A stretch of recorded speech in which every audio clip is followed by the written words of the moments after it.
네, 안녕하세요. 오늘 배울 내용은 한글 맞춤법의 원리와 내용에 관한 것을 배우도록 하겠습니다. 교과서 115쪽을 보도록 하겠습니다. 교과서 115쪽을 보면 3. 우리말 바로 쓰기. 그래서 한글 맞춤법의 원리와 내용에 대해서 보도록 하겠습니다.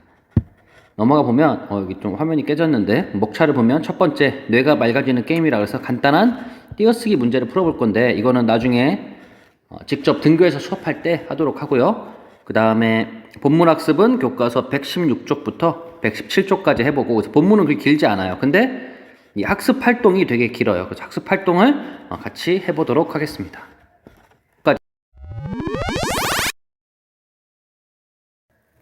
자, 본문학습을 하도록 하겠습니다.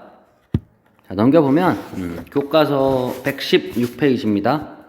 교과서 116쪽을 보도록 하겠습니다. 자, 116쪽을 보면 우리가 한글 맞춤법에 대해서 이제 배울 건데 그럼 한글 맞춤법의 개념이 뭘까? 그리고 한글 맞춤법을 제정한 까닭, 왜 이런 거를 제정했을까를 한번 보도록 하겠습니다.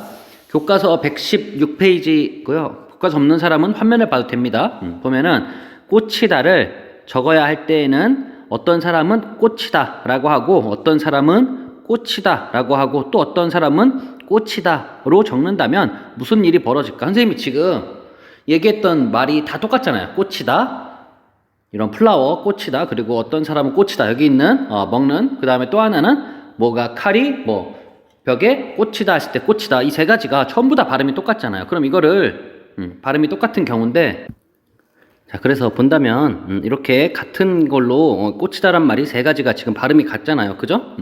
그랬을 때 아마 의사소통이 제대로 이루어지지 않아 혼란스러울 것이다. 그리고 이러한 혼란을 막으려고 우리말을 한글로 적을 때 지켜야 할 약속을 정했는데 이것을 한글 맞춤법이라고 한다.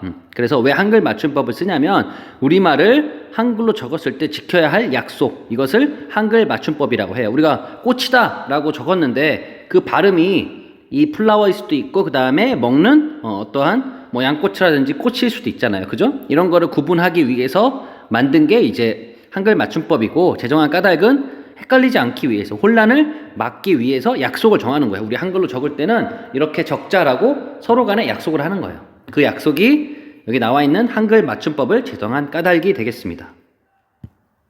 그래서 보면 밑에 제1항이라고 되어 있고, 한글 맞춤법은 표준어를 소리대로 적되 어법에 맞도록 함을 원칙으로 한다라고 했을 때 표준어는 뭐냐면 대상이 표준어라는 거고 방어어는 다루지 않는다는 거예요. 예를 들면 사투리에 관한 거는 다루지 않는다는 소리야. 왜냐면 사투리는 여기저기 다 다르잖아요. 우리 그때 배웠지만 전라도, 경상도, 제주도 다 다르잖아요. 충청도 이렇게. 그래서 그 대상은 표준어만 하고, 그 다음에 또 하나는 소리대로 적는다가 무슨 말이냐면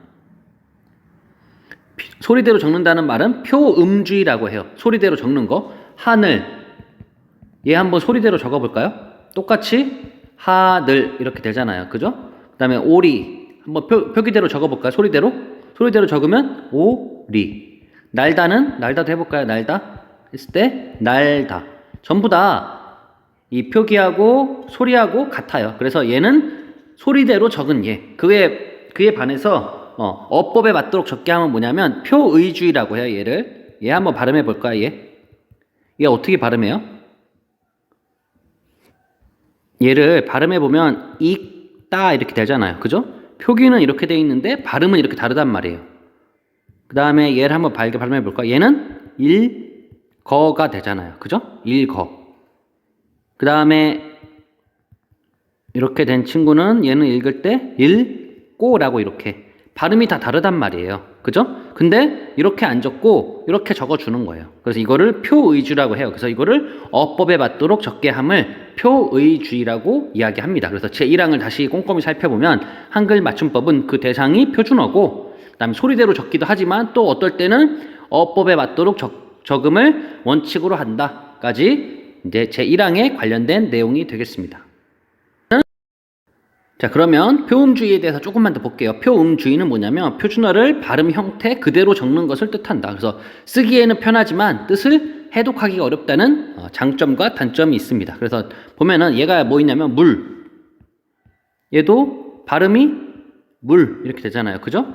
얘는 공기. 얘 발음으로 해보면 공기. 전부 다 여기 있는 카레, 마스크, 생각, 소리, 볼펜 전부 다 표기와 발음이 일치해요. 똑같아요. 자, 다음 볼게요. 자, 다음은 표의주의라고 해요. 표의주의. 얘는 어법에 따라 형태소의 본 모양을 밝혀 적는 방법을 이야기하고 있습니다. 그래서 뜻을 파악하기는 쉽지만 발음과 동떨어진 표기가 굉장히 많아요. 그래서 얘 어떻게 발음할까요? 얘 물고기. 그죠? 이렇게. 그 다음에 얘는 어떻게 발음할까요? 우리 공부할 때 쓰는 거 책상. 이렇게. 그래서 얘는 요 표기하고 발음이 일치하지 않아요. 그래서 표기하고 발음이 일치하지 않습니다. 그래서 이게 표의주의하고 표음주의예요. 그래서 이거에 좀 유의해 주시기 바랍니다. 일치하지 않습니다. 그래서 이게 표의주의하고 그래서 교과서 내용을 좀 다시 한번 보면 그 제1항 밑에 부분 한번 다시 볼게요. 위 규정은 한글 맞춤법의 표기 대상이 표준어임을 밝히고 있다. 아까 정리했었죠? 즉 한글 맞춤법은 표준어를 어떻게 적을지를 규정한 것이다. 또 소리대로 적는다는 것은 표준어를 발음 형태대로 적는다는 뜻이다. 그래서 이거를 우리는 표음주의라고 해요. 그래서 하늘, 오리, 날다 등이 표준어를 소리대로 적은 예이다. 그런데 표준어를 소리대로 적는다는 원칙만을 적용하기 어려운 때도 있다. 예를 들어 읽다, 읽어, 읽고 그 다음에 읽는을 소리대로 적으면 읽다, 읽어, 읽고, 읽는이 되는데 이처럼 이와 같이 적으면 그 뜻을 얼른 파악하기 어렵다. 그러니까 소리대로 적을 때 문제점이 되겠죠. 그래서 어법에 맞도록 한다는 또 하나의 원칙을 붙인 것이다. 그래서 어법에 맞도록 한다는 것은 뜻을 파악하기 쉽게 각 형태소의 본 모양. 예를 들어서 얘는 여기서는 형태소의 본 모양이 얘와 얘가 되겠죠. 그래서 이 본 모양을 밝혀 적는다는 의미이다. 이렇듯 한글 맞춤법은 소리대로 적는 방법과 형태소의 본 모양을 밝혀 적는 방법을 효율적으로 조화시킨 표기 규범이라고 할 수 있다. 그래서 한편 한글 맞춤법 제1장 총칙의 제2항에서는 다음과 같이 띄어쓰기 규정이 제시되어 있다 해서 띄어쓰기 규정을 이제 보도록 하겠습니다.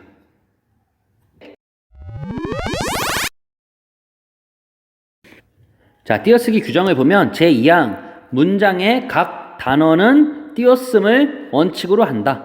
그랬을 때 이 단어가 뭘까라는 얘기를 해보면 단어는 뜻을 지니고 홀로 설 수 있는 말. 그러니까 하나만 써도 그게 뜻이 되는 거예요.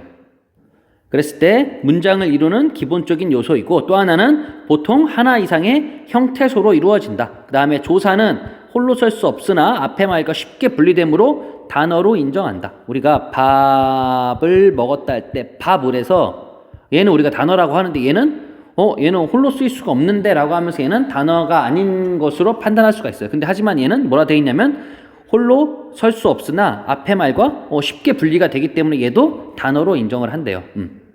그 다음에 띄어쓰기를 하는 목적을 보면 왜 띄어쓰기를 하냐면 문장의 뜻을 쉽게 파악할 수 있기 때문입니다. 그리고 띄어쓰기의 예외를 보면 규칙이 조사가 있어요. 아까 얘기했죠. 조사는 하나의 단어이긴 하지만 형식 형태소이면서 의존 형태소이므로 그 앞말에 붙여 쓰도록 하였다. 형식 형태소는 무슨 말이냐면 의미가 없는 거예요. 우리 이, 가 이런 것도 의미가 없잖아요. 밥이 맛있다 할 때 이 이자는 의미가 없는 말이야말은 밥 맛있다 해도 의미가 통한단 말이에요. 그리고 또 하나는 그런 걸 우리가 형식 형태소라고 하는데 그리고 얘는 혼자 쓰이지 못하고 항상 다른 친구한테 의존해서 써요. 그래서 그거를 의존 형태소라고도 부릅니다. 다시 교과서로 넘어와서 보면 교과서 117쪽이 되겠습니다. 117쪽을 보면 제2항 문장의 각 단어는 띄어쓰기를 원칙으로 한다 라고 했을 때 위 규정은 독립적으로 쓰인 말의 단위인 단어의 특성을 고려하여 단어를 단위로 하여 글을 띄어쓰도록 한 것이다. 그래서 예를 들어 나물 좀 줘와 같은 띄어쓰기를 하지 않은 문장이거나 그 다음에 아기다리 고기다리 던 주말과 같이 띄어쓰기가 바르지 않은 문장은 뜻을 정확하게 파악하기가 어렵다. 그쵸? 이 문장들은 단어를 단위로 하여 나 물 좀 줘 라든지 나물 좀 줘 처럼 띄어쓰기를 하거나 기다리고 기다리던 주말처럼 바르게 띄어쓴다면 문장의 뜻을 훨씬 쉽게 파악할 수 있다. 얘 마찬가지죠. 아까 볼까요? 나물 좀 줘. 했을 때 얘는 나무를 달라는 거지 아니면 나 물 좀 달라는 건지 정확하게 알 수가 없단 말이에요. 그래서 띄어쓰기에 하는 목적은 문장의 뜻을 쉽게 파악하기 위해서입니다. 이처럼 우리말은 단어를 띄어쓰기의 단위로 삼고 있다. 다만 우리말의 조사는 하나의 단어이긴 하지만 형식 형태소이면서 의존 형태소이므로 그 앞말에 붙여 쓰도록 하였다. 의존 형태소라는 거 아까 배웠죠? 혼자 쓸 수 없고 항상 다른 형태소하고 같이 써야 되는 거. 예컨대 나는 너를 좋아해에서 는과 를은 조사이므로 그 앞말에 붙여서 쓴다. 라고 이렇게 나와 있습니다. 자, 그 다음에 맨 밑에를 볼게요. 이처럼 한글 맞춤법은 우리말을 한글로 표기할 때 지켜야 할 원칙을 정해놓은 어문 규범이다. 그러니까는 우리가 뭐 지켜야 할 룰 같은 게 있잖아요. 예를 들면 뭐 어디 가서는 뭘 하지 말아라 이런 규칙이 있는데 한글도 마찬가지예요. 그런 규칙이 있다는 거예요. 따라서 의사소통을 원활하게 하려면 한글 맞춤법의 기본 원리와 내용을 잘 알고 그에 맞게 표기하는 능력을 갖추는 일이 중요하다.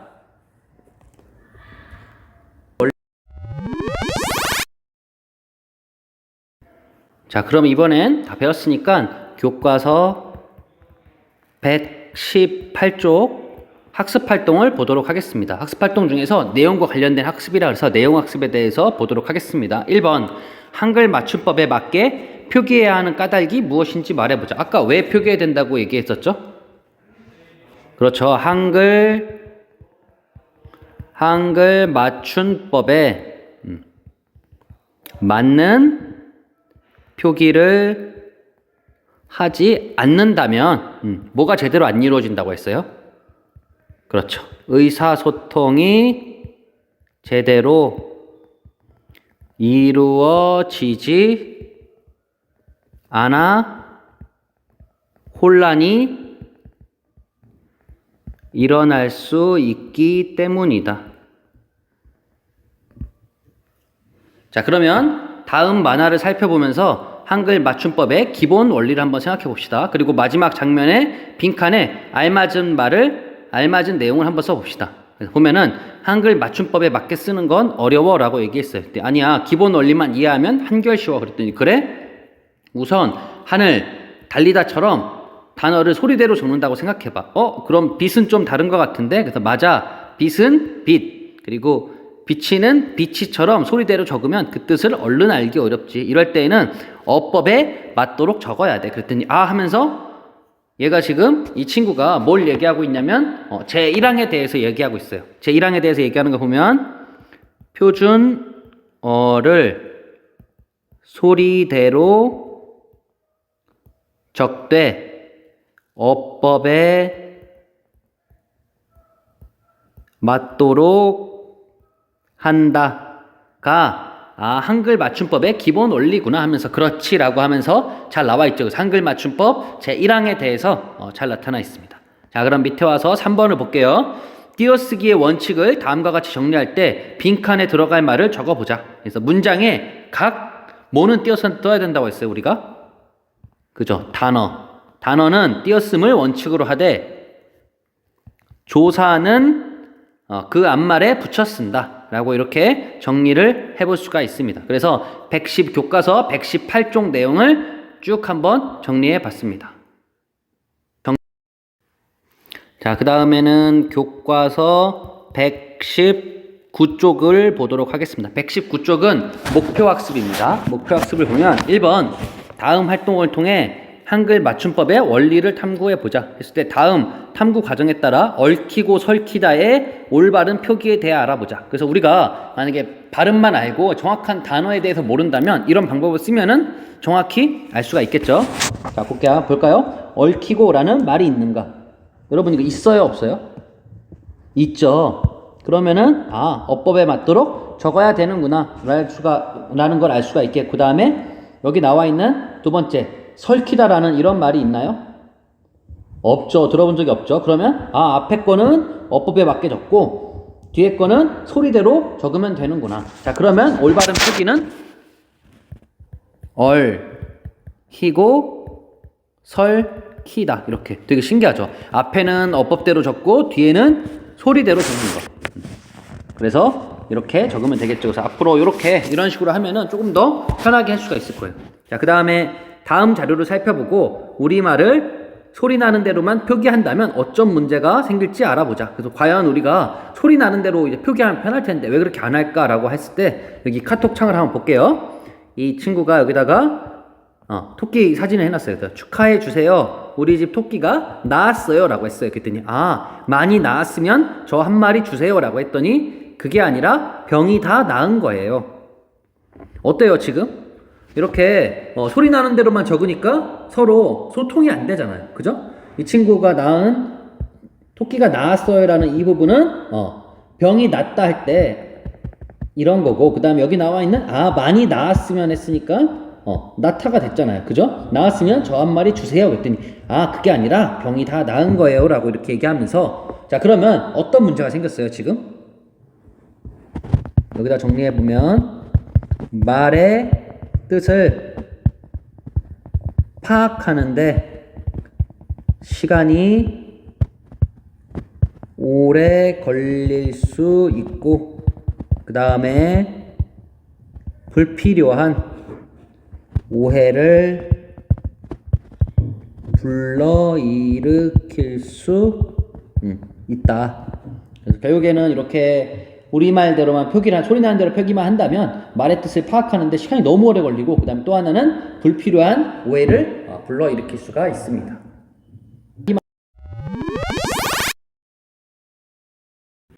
자, 다음은 학습활동 120쪽을 보기 전에 이거 정리된 내용을 한번 보고 그 다음에 학습활동을 보도록 하겠습니다. 학습활동에 보기 전에 보면은 한글 맞춤법 규정에 관한 내용입니다. 제19항을 보면 어간에 이나 미음이 붙어서 명사로 된 것과 그 다음에 이나 희가 붙어서 부사로 된 것은 그 원형을 밝혀 적는다. 원형을 밝혀 적는다는 얘기는 표음주의예요? 아니면 표의주의예요? 그렇죠. 표의주의가 되겠죠. 자, 그랬을 때 한번 볼까요? 여기서 하나는 얘는 길다라는 이제 여기 어간이 있고, 길다니까 길이라는 어간이 있고 여기에 이나 음이 붙으면, 그래서 우리가 길이라고 하잖아요. 그죠? 길이라고 하면은 얘는 아까 얘기한 대로 표의주의. 원래대로 만약에 표음주로 한다면 길이라고 해야 되는데 이렇게 안 쓰고 길이라고 쓰니까 얘는 표의주의가 되겠죠. 얘도 마찬가지로 얼다에 음이 붙었어요. 그랬을 때 얘는 얼음 이렇게 되죠. 근데 만약에 얘를 이렇게 안 쓰고 얼음이라고 쓴다면 얘는 표음주의가 되겠죠. 근데 얘는 지금 표의주로 이렇게 쓴 거고, 그 다음에 또 해볼까요?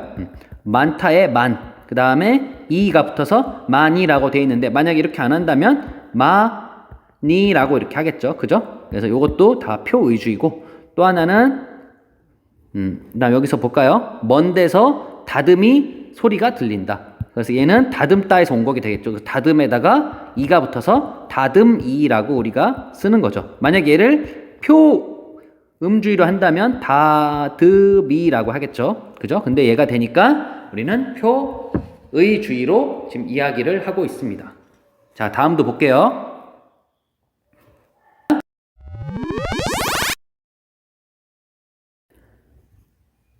자, 다음은 어간에 이나 음이 붙어서 명사로 된 것과 이나 희가 붙어서 부사로 된 것은 그 원형을 밝혀 적는다. 아까 19항인데 거기에 붙임 규정이라고 이렇게 붙어 있는 거예요. 다른 규정이 뭐냐면 어간에 이나 이외에 모음으로 시작되는 전미사가 붙어서 다른 품사로 바뀐 것은 그 원형을 밝혀 적지 않는다라고 해놨어요. 이게 뭔 말이냐면 우리 뚜껑 있잖아요. 마개. 이 마개를 원래는 막에라고 이렇게 해놨대요. 그러면 얘는 지금 우리가 이렇게 뭐라고 되어 있냐면 다른 품사로 바뀐 것은 적지 않는다고 했어요. 우리 원래 막다인데 막다가 원래 애가 붙어서 막애인데 이렇게 우리 안 하잖아요. 그죠? 마개라고 하잖아요. 그죠? 그래서 얘는 원형을 밝혀 적지 않는 애예요. 마찬가지로 자주도 원래 잣다에다가 우가 붙었어요. 근데 이렇게 쓰면 모르니까 얘는 자주라고 이렇게 하면 됩니다. 마찬가지로 여기 보면 친구가 온다기에 마중을 갔다. 원래는 요게 맞는 거예요. 하지만 우리는 원형을 밝혀 적지 않기 때문에 표음주의로 쓰기 때문에 얘는 마중이라고 이야기하고 있습니다. 알겠죠? 그래서 이게 19항하고 19항 붙임 규정하고 좀 달라요. 그래서 이거를 구분할 줄 좀 알아야 돼요. 그래서 나중에 이렇게 만약에 찾는 거 하면은 헷갈리지 말고 하라고 선생님이 지금 얘기를 해주는 거예요. 자, 다음은 한글 맞춤법 규정 제20항을 보도록 하겠습니다. 명사 뒤에 이가 붙어서 된 말은 명사의 원형을 밝혀서 젖는다. 그래서 곧 이라고 하지 우리가 곧이라고 안 하잖아요. 그죠? 그 다음에 여기도 바둑이라고 이렇게 이야기하고 있습니다. 그래서 여기는 낱낱이가 이렇게 알 수 있게 어떤 말인지 그 원형을 밝혀서 적어주는 거예요. 그래서 낱낱이 이렇게 이야기하고 있습니다.